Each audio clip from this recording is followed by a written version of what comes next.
Hi guys, and welcome back to the HowMuchTech channel.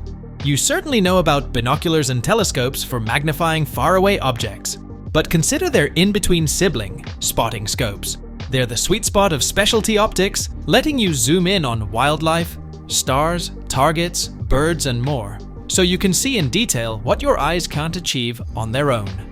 Whether you're birding, hunting, shooting, or stargazing, spotting scopes cover a middle ground that falls between the relatively close distances covered by binoculars and the galactic expanses that telescopes traverse. While they're not as easy to use as binoculars, a good spotting scope can show you details you might easily miss with the magnifications used in most binoculars. In this video, we're going to take a look at the 5 best spotting scopes on the market. All links to the products mentioned in this video are in the description below, so if you're ready, let's get started.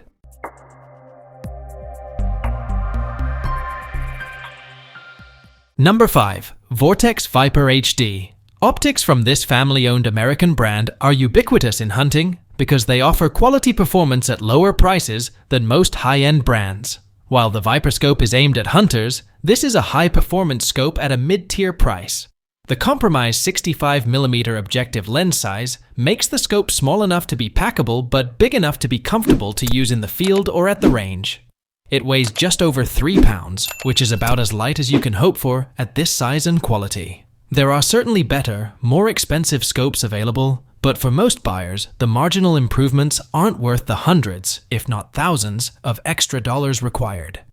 Vortex is respected for its no questions asked VIP warranty. While several other optics brands now offer similar guarantees, Vortex has a decades of history of standing behind its warranties. The scope retails for just over $1,000 MSRP on the brand's site, but it can almost always be found online for much less. Number 4. Celestron Ultima 80. If you're going to go cheap, go big. While more expensive spotting scopes can improve light transmission, with fancy coatings and prism technology, there's no substitute for a bigger objective lens when it comes to bringing in more light. The 80mm objective lens on the Ultima from Celestron makes for a heavy scope, but it offers much of the function of mid-tier scopes at a fraction of the price.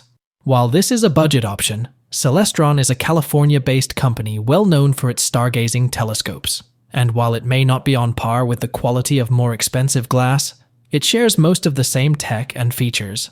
This includes multi-coated lenses to maximize light, waterproofing, and even an integrated adapter to attach a camera for digiscoping if desired. Number 3. Swarovski BTX. Spotting scopes can be frustrating to use if you're accustomed to the relative comfort of binoculars. Squinting the non-dominant eye closed and hunching over a spotting scope gets tiring in minutes, whereas most can glass on and off with binoculars comfortably for an hour or two.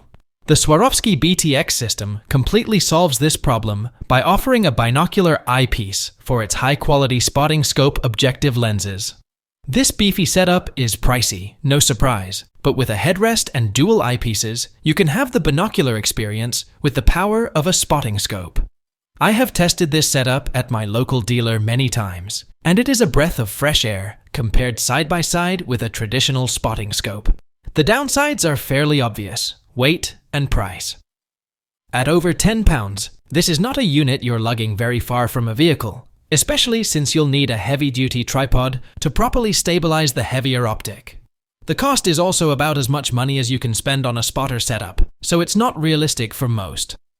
Still, if I were to go all in on an optic, I would strongly consider the BTX. Though it costs a bit more than the top-of-the-line spotters from other high-end optics brands, it's not that much more, and I would take the comfort of the dual eyepiece to build over any other high-end spotter, regardless of glass quality and other features. Number 2. Maven CS 1A1. The CS 1A from Wyoming-based Maven is lightweight without having so small a viewing field as to be frustrating to use. The 40-ounce CS 1A picks up right where binoculars leave off, with a broad magnification ranging from 15x to 45x. The angled design is a bit easier to get into position, especially if you're taller or have a shorter, compact tripod, but there is a straight version that's easier to slide into a pack if you're heading out for a hike. Maven optics, in general, provide quality Japanese components at a relatively low cost, but the C-series models offer slightly lower price points, while still delivering quality glass. Like almost all spotting scopes, the image quality deteriorates a bit at the extreme end of the magnification, but it's nice to have when you're pushing to see important details at a distance. The low-end 15x magnification is great for orienting yourself before zooming further in to pick apart details. This isn't the lightest scope on the market, but it's a weight that's realistic to carry into the backcountry when you need it. Number 1. Celestron Ultima 100. At about 4.5 pounds, and with a 100mm diameter, this monster scope from Celestron isn't ideal for carting around, but is a great option if you do most of your stargazing from home. This is a relatively affordable option that gives you decent optical quality in a light-grabbing 100mm objective lens. This also makes it easy to use with a wide field of vision. Image quality in the 2266x zoom will deteriorate at maximum magnification like any scope in this price range, but the middle sweet spot is enough to enjoy astronomical details up close. The angled eyepiece is a great choice for when you're mostly looking up, but it is also easy to use generally, which makes this a valid option for the shooting range as well. If you're a serious astrophotographer, you'll want to spend more to get improved optical quality, or consider a proper telescope instead. But if you value a versatile spotter for wildlife, shooting, and other stationary spotting besides just stargazing, it's a solid option. I hope you like this video. I have tried my best to provide accurate information about the products that are available on the market, so that you can pick the correct product for your purpose. If you have any questions or suggestions, please comment down below. Also, don't forget to subscribe to my channel. Thanks for watching.